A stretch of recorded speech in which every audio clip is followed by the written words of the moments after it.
Du Père et du Fils et du Saint-Esprit, ainsi soit-il, bien chers fidèles, en ce 11e dimanche après la Pentecôte, dans l'Épître aux Corinthiens, avant de contempler un peu ensemble l'Évangile, si édifiant, si important, mais aussi si lumineux, pour connaître l'état de notre âme, mais aussi d'avoir un point de référence pour comprendre ce qui se passe dans le monde, mais aussi de comprendre ce qui se passe dans le soi-disant monde, soi-disant catholique, conservateur, aussi anti-globalisateur, anti-invasion islamique, etc. Mais avant de contempler donc l'évangile que nous aidera à faire cela, j'attire votre attention sur l'épître de Saint Paul aux Corinthiens lorsqu'il leur dit qu'il leur a prêché l'évangile, qu'il sait qu'ils sont dans cet évangile, qu'ils donc marchent sur la voie de salut. Et il dit, comme je pense, vous le retenez, cet évangile, dans les termes dans lesquels je vous l'avais annoncé, à moins que vous l'ayez reçu inutilement, vainement. Avec ces paroles, mes chers fidèles, Saint Paul nous révèle une très grande vérité, que donc le Corinthien, c'est-à-dire le simple fidèle, était capable de recevoir l'Évangile dans les termes dans lesquels il a été révélé. Donc, encore une fois, ce ne sont pas des paroles de notre Seigneur Jésus-Christ à Saint Pierre ou aux apôtres, c'est l'apôtre au simple fidèle. Donc, le simple fidèle qui a reçu la foi catholique de l'Église catholique est capable et censé la connaître et la tenir selon les termes, c'est-à-dire selon le sens dans lequel il a été révélé. Bien sûr, s'il l'a reçu par l'Église. De lui-même, il ne le découvre pas. Mais ceci dit, et cela démontre que le simple catholique qui connaît sa foi, nous le répétons bien volontiers, non seulement est capable, il a le devoir de discerner, même le pasteur, même l'ange qui descendrait du ciel, ou le soi-disant pape qui enseignait une erreur. Non seulement il a le droit, il en a le devoir. Or, maintenant, le monde traditionnaliste, en grande partie, est infecté par un esprit qu'on peut appeler positiviste. Qu'est-ce que c'est l'esprit positiviste? Je donne un exemple exagéré. L'esprit positiviste consisterait à dire: je ne peux pas dire que le matin, lorsque le soleil se lève, il fait jour, parce que je n'ai pas trouvé une loi qui me dit qu'il fait jour. Je dois trouver une loi qui écrit que quand c'est comme ça, il fait jour. Autrement, je ne peux pas le constater. C'est bien sûr un exemple un peu exagéré, mais qui correspond à l'argument. Bergoglio dit que Jésus-Christ s'est fait diable. Je ne peux pas dire que c'est contre l'Évangile parce qu'il faut un pape qui dira que ça c'est contre l'Évangile. C'est absurde. C'est comme le petit Jean qui voit dans la cour de la ferme le monsieur Dupont qui vole une poule. Alors, le positiviste dit: non, Jean, tu ne peux pas dire que monsieur Dupont a volé une poule. Mais pourquoi? Je l'ai vu. Non, tu ne peux pas dire. Tu dois attendre que le juge l'ait condamné au vol. Alors tu pourras dire: monsieur Dupont a volé une poule parce que le juge l'a dit. Mais non, dit le petit Jean. Au contraire, moi je vais au tribunal et je fais le témoignage. Moi j'ai vu que monsieur Dupont a volé une poule. Et il a raison, Jean. Et à tort, le père positiviste. Mais ça vaut la même chose pour nous. Nous sommes le petit Jean qui dit: j'ai vu Bergoglio voler une poule. J'ai vu et entendu Bergoglio qui a nié notre Seigneur Jésus-Christ, même en le blasphémant, en disant qu'il s'est fait diable. C'est un blasphème, c'est contre la foi catholique. Ça l'exclut de l'Église. Alors, quelle est la différence? La différence, c'est qu'une chose, c'est voir, constater les choses et en savoir les conséquences. Et une autre chose, c'est, avec le pouvoir de juridiction du juge, d'émettre ensuite la sentence. Mais cette sentence, le juge la émet sur témoignage de ceux qui étaient présents, qui l'ont vu, et c'est le petit Jean. Et le petit Jean ne doit pas attendre la sentence du juge pour agir en conséquence, comme nous n'attendons pas les sentences d'un futur Pie XIII pour constater que ça, ce n'est pas l'Église catholique et que ces papes ne sont pas membres de l'Église et pour cela ne sont pas papes. Après ça, chers fidèles, quand même quelques réflexions sur l'Évangile dans lequel nous voyons notre Seigneur Jésus-Christ guérir le sourd, muet, avec ses doigts de la main qui, touchant la propre salive, touche l'oreille et la langue du sourd et du muet auquel donc les oreilles se ouvrent, la langue commence à parler pour de vrai, organiquement, mais qui en même temps, comme bien nous savons, est le symbole de la ouverture de l'oreille spirituelle et de la langue spirituelle, c'est-à-dire recevoir la vérité révélée, recevoir la sagesse divine, et ensuite la confesser et la communiquer par la parole, soit en prêchant, soit en donc témoignant de la vérité divine. Les doigts de la main de notre Seigneur Jésus-Christ, comme nous expliquent les pères de l'Église, sont les dons du Saint-Esprit. Les dons du Saint-Esprit. L'Esprit Saint, le Saint-Esprit, en lequel notre Seigneur Jésus-Christ a même chassé les démons et auquel il fait référence avec la parole doigt lorsqu'il demande aux pharisiens et les vôtres et vos exercices, au nom de qui ont-ils eux chassé les démons, sinon au nom du même Saint-Esprit. Les doigts donc, symbole du Saint-Esprit. La salive, c'est ce qui, comme nous est dit, descend de la tête et dans la bouche, et donc ce qui vient de notre tête qui est le Christ, et qui, en touchant notre langue, le confesse, c'est la sagesse divine, c'est la sagesse éternelle, la sagesse du Christ, qui, en contact avec notre langue, et ce contact se fait par lui, physiquement, à travers les sacrements, n'est-ce pas?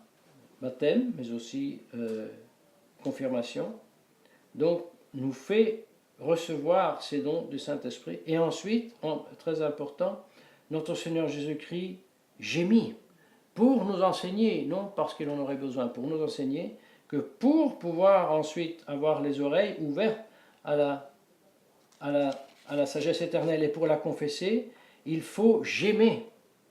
Et nous allons comprendre avec Saint Grégoire qu'est-ce que ça veut dire, ce gémer intérieurement pour recevoir et transmettre la vérité divine. Et pour donc recevoir l'ouverture des oreilles de la langue. Vous voyez? Or, est capable seulement d'enseigner, de transmettre cette sagesse qui s'est soumis, qui a obéi à cette sagesse. C'est la raison pour laquelle je préfère céder la parole au pape Saint Grégoire, qui nous parle tout d'abord de ceux qui n'ont pas gémé vers le ciel, n'ont pas désiré connaître, être imprégnés et organiser leur vie en fonction de cette sagesse éternelle, en fonction du ciel, en fonction de l'éterne patrie, mais qui ont préféré se boucher les oreilles et se anesthésiser, si on peut dire comme ça, avec les biens de ce monde. Il dit, il y en a qui ont négligé de reformer leur propre vie, et pendant qu'ils désirent les choses transitoires, ils ignorent les choses éternelles, et s'ils ne les ignorent pas et les connaissent, ils les méprisent. Et avec cela, terrible sentence, mes chers fidèles, il dit, ils sont insensibles à leur propre état. Ils ne se rendent pas compte de leur propre état et ils sont incapables d'un seul bon désir. Au contraire, dans leur aveuglement, ils se réputent heureux de posséder et dans ces biens transitoires de ce monde, eux qui seraient créés pour la vérité éternelle, à laquelle leur âme jamais s'élève et dont jamais elle exprime un désir. Mais ils s'abandonnent très volontiers à jouir de ce pauvre exil dans lequel ils sont et se convainquant eux-mêmes d'être heureux. Oui, c'est ce bonheur fallacieux qui est celui des photos, des revues d'un coiffeur, où on voit la grande célébrité, toute belle, toute jeune, toute souriante, avec le nouveau amant, sur un beau yacht, et tout va très bien, et les grandes... C'est un bonheur qui dure, si ça va bien, le temps de fraction de seconde dans laquelle a été faite la photo. Et tous regardent et veulent eux aussi être comme ça. Et ensuite, ils sont très satisfaits quand ils voient que ça allait mal, qu'elle est morte dans un accident ou le cancer. Alors, la personne du monde se trouve rassasiée. Ah, heureusement, elle aussi, elle est misérable comme moi. Et aucun des deux élève son âme. Comme le font, au contraire, dit saint Grégoire, les élus, pour lesquels les biens transitoires de ce monde, fût-ce ces biens aussi les biens les plus légitimes, je dis comme la santé, la vie en famille, le travail, qui sont des biens très hauts, très hauts et très légitimes, mais pour les élus, eux, ils voient ça comme quelque chose de partagé, pas passager et donc de peu de valeur, parce qu'ils cherchent avec leur âme les choses qui ne sont pas créées. Et puisque en dehors de Dieu, il n'y a rien qui puisse les satisfaire, leur pensée, bien chers fidèles, écoutez bien, leur pensée, fatiguée de la labeur de cette recherche. Vous voyez, rechercher Dieu, rechercher dans tout ce que nous connaissons, voyons, la seule réalité éterne et qui peut nous satisfaire, requiert de nous un travail qui est très fatigant. Et c'est le travail de la réflexion, de la méditation, qui trouve ensuite son repos, oui, son renforcement dans l'espérance, dans la vertu d'espérance et dans la contemplation de leur Créateur et dans le désir d'être réunis aux citoyens du ciel. Voyez ? Et c'est pour cela, eux, ces âmes élues qui font cet énorme effort, sont aussi capables, du haut de cet effort, de mesurer certainement aussi le bonheur des biens passagers. Au contraire, ils sont beaucoup plus à même de les mesurer et aussi de les goûter. L'homme vertueux goûte beaucoup plus que non le vicieux les biens de ce monde. Et pourtant, l'homme de Dieu méprise les biens de ce monde, non parce qu'il est un frustré, mais parce qu'il compare ces biens du monde avec ceux du ciel, et il voit la différence infinie, et c'est pour cela qu'il méprise et abandonne ce monde, et se résolut de les mépriser avec une discipline continue et durant toute sa vie. Qui a fait cela, nous demandons-nous? Tous les saints. Mais quels saints ont fait cela avec aussi un effet, disons comme ça, social, civil, économique même, politique même? Tous les saints, mais de façon spéciale, les moines. Alors nous voulons traire une grande leçon de tout cela, pour comprendre un petit peu, comme nous disions au début, la situation actuelle dans le monde, la situation actuelle aussi en Europe, la façon d'affronter, de répondre à l'invasion islamique, à la globalisation du monde, à la dictature despotique de la grande finance. Alors, qu'est-ce qu'ont fait ces moines? Il est certain que les moines, surtout les bénédictins, ont fatigué 8 heures par jour en recherchant avec la pensée, la méditation et la prière Dieu. Ils ont fatigué 8 heures. Ensuite, ils ont fatigué 8 heures par jour avec leur corps, travaillant la terre. Et 8 heures par jour, ils ont reposé sur leur lit. Pourquoi ont-ils fait cela? Parce qu'ils ont recherché Dieu.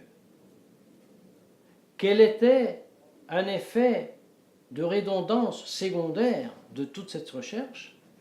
C'était la grande civilisation chrétienne qui encore aujourd'hui, dans ce qu'elle a laissé comme trace, attire énormément de sous, surtout en Italie, de tout le monde pour la visite que les touristes font de nos églises, cathédrales, musées, peintures et autres.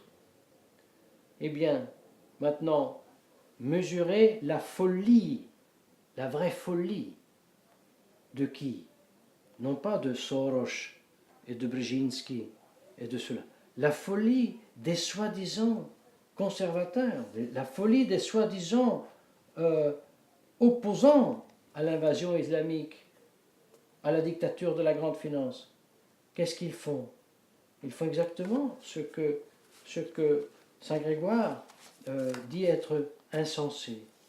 Ils laissent de côté la vie éternelle, la recherche de la vie éternelle, la réforme de la propre vie, et ils disent, nous devons sauver la civilisation chrétienne. Et, comme dit Marc Dialam, nous le faisons, mais nous faisons référence à l'État laïque. Ou alors d'autres qui font la grande bataille pour la famille, contre l'avortement. Mais on ne parle pas de confession et de religion. Parce que la vie est un grand droit et il doit être tutelé. Mais c'est vrai, c'est un grand droit, la vie doit être tutelée. La famille, bien sûr, c'est un grand bien. Le travail, bien sûr, c'est un grand bien. Mais ce sont des biens passagers. Et si je les recherche en faisant abstraction, ou même plus, en les séparant de la vie éternelle, je me déclare moi-même insensé. C'est comme vouloir sauver l'onde dans la mer que fait le navire sans le navire. Je veux récupérer l'onde que fait le navire dans la mer, sans le navire. Mais vous savez, la civilisation chrétienne se reporte à la recherche de l'éternité comme le navire dans l'eau à l'onde qu'il laisse derrière lui ou sur le côté. Impossible de chercher de sauver l'onde sans le bateau, comme il est impossible de sauver l'Europe sans la recherche première de la vie éternelle avec la réforme de la propre vie et l'institution et la restitution de l'Église catholique à son honneur et de l'Évangile de Jésus-Christ en première place pour l'Europe qu'il avait déjà reconnue. Alors demandons à la très sainte Vierge Marie de nous illuminer si jamais nous serions nous-mêmes dupés par cet esprit positiviste, et nous savons bien que grande partie des soi-disant traditionnalistes le sont. Nous l'avons vu à l'exemple du petit Jean qui voit que M. Dupont vole une poule et qui est réprimé par la fraternité Saint-Pédis qui lui dit « Tu n'as pas le droit de dire que M. Dupont a volé une poule avant que le juge ne l'a dit. Tu n'as pas le droit de dire que Bergoglio n'est pas pape avant que notre pape ne l'a pas dit. Tu n'as pas le droit de dire qu'il n'est pas membre de l'Église avant que notre pape ne l'aura pas dit. Tu n'as pas le droit de dire qu'il abandonne la foi catholique lorsqu'il dit que Jésus-Christ est fait diable avant qu'un autre pape ne l'ait dit, un futur pape catholique. C'est l'absurde. C'est l'absurde. Et malheureusement, l'apanage de l'esprit positiviste que nous anime depuis la Révolution et contre lequel nous devons mettre en œuvre le saint esprit catholique, mais tout cela non pas sans la grâce que nous intercède notre Sainte Vierge Marie, au nom du Père et du Fils et du Saint-Esprit, ainsi soit-il.